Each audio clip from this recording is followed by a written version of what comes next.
اہم خبر شامل کرتے ہیں۔ ایران کا کئی امریکی فوجیوں کو قید کرنے کا دعویٰ سامنے آ گیا۔ ایران کی نیشنل سیکیورٹی کونسل کے سربراہ علی لاریجانی کا اہم بیان سامنے آیا ہے، جس میں انہوں نے دعویٰ کیا ہے کہ جنگ شروع ہونے کے بعد سے کئی امریکی فوجیوں کو قید کر لیا گیا ہے۔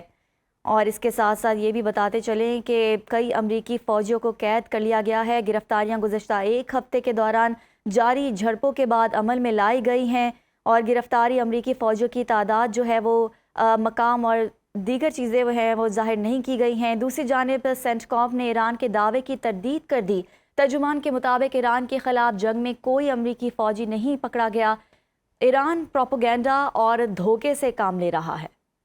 ایران کا خطے کے ممالک پر مزید حملے نہ کرنے کا مشروط اعلان۔ پڑوسی ملک سے حملہ نہیں ہوا تو ہم بھی حملہ نہیں کریں گے۔ ایرانی صدر مسعود پزشکیان نے پڑوسی ممالک پر مزید حملے نہ کرنے کا مشروط اعلان کر دیا۔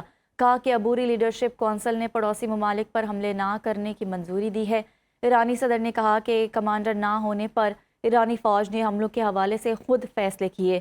خطے کے ممالک سے کوئی دشمنی نہیں، حملوں پر معذرت خواہ ہیں۔ نیتن یاہو جغرافیہ سے متعلق دھوکہ دہی پر مبنی بیانیاں پیش کرتے ہیں۔ ایرانی صدر نے اسرائیلی وزیراعظم کے بیانات کو بھی گمراہ کن قرار دے دیا۔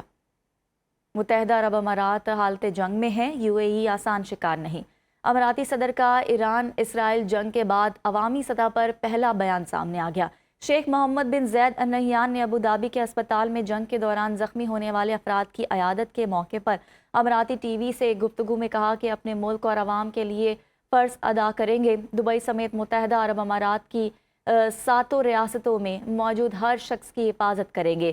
انہوں نے مسلح افواج، سیکیورٹی اداروں اور قومی اداروں کی کوششوں کا شکریہ ادا کیا اور امارات سے محبت کا اظہار کرنے والے شہریوں اور رہائشیوں کی تعریف کی۔ محمد بن زید نے مزید کہا کہ وہ یقین دلواتے ہیں کہ UAE اس صورتحال سے مزید مضبوط ہو کر نکلے گا۔ نائب وزیر اعظم اسحاق ڈار کا ایرانی وزیر خارجہ سے ٹیلی فونک رابطہ ہوا ہے۔ ترجمان دفتر خارجہ کے مطابق اسحاق ڈار اور عباس عراقچی کے درمیان علاقائی صورتحال پر تبادلہ خیال ہوا۔ پاک ایران وزراء خارجہ کا حالیہ پیش رفت پر گفتگو کرتے ہوئے قریبی روابط برقرار رکھنے پر بھی اتفاق۔ اسحاق ڈار کا متحدہ عرب امارات کے وزیر خارجہ عبداللہ بن زید ال نہیان سے ٹیلی فونک رابطہ، خطے کی بدلتی صورتحال پر تبادلہ خیال کیا گیا۔ پاکستان نے متحدہ عرب امارات کے ساتھ مکمل یکجہتی کا اظہار کیا اور UAE پر حالیہ حملوں پر تشویش کا اظہار کیا۔ خطے میں امن اور استحکام کی ضرورت کے لیے قریبی رابطے برقرار رکھنے پر زور دیا گیا۔ اسحاق ڈار نے ملیشیا کے وزیر خارجہ محمد بن حاجی حسن سے بھی رابطہ کیا۔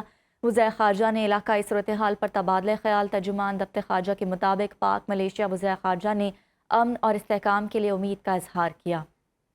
ایران کی جانب سے آبنائے ہرمز کی بندش کے باعث بحری ٹریفک شدید متاثر۔ گزشتہ 24 گھنٹوں میں صرف ایک آئل ٹینکر خلیج سے نکلا اور ایک LPG کیریئر خلیج میں داخل ہوا۔ امریکی جریدے بلومبرگ نے دعویٰ کیا ہے کہ دونوں جہاز ایرانی تھے اور امریکی پابندیوں کی زد میں ہیں۔ رپورٹ کے مطابق صرف ایرانی جہاز آبنائے ہرمز استعمال کر رہے ہیں۔ عام طور پر روزانہ 100 سے زیادہ جہاز اس راستے سے گزرتے ہیں۔ آبنائے ہرمز کی بندش کے باعث سینکڑوں ٹینکر خلیج میں رکے ہوئے ہیں۔ جنگی خطرات اور انشورنس مسائل کے باعث شپنگ کمپنیاں سفر سے گریز کر رہی ہیں۔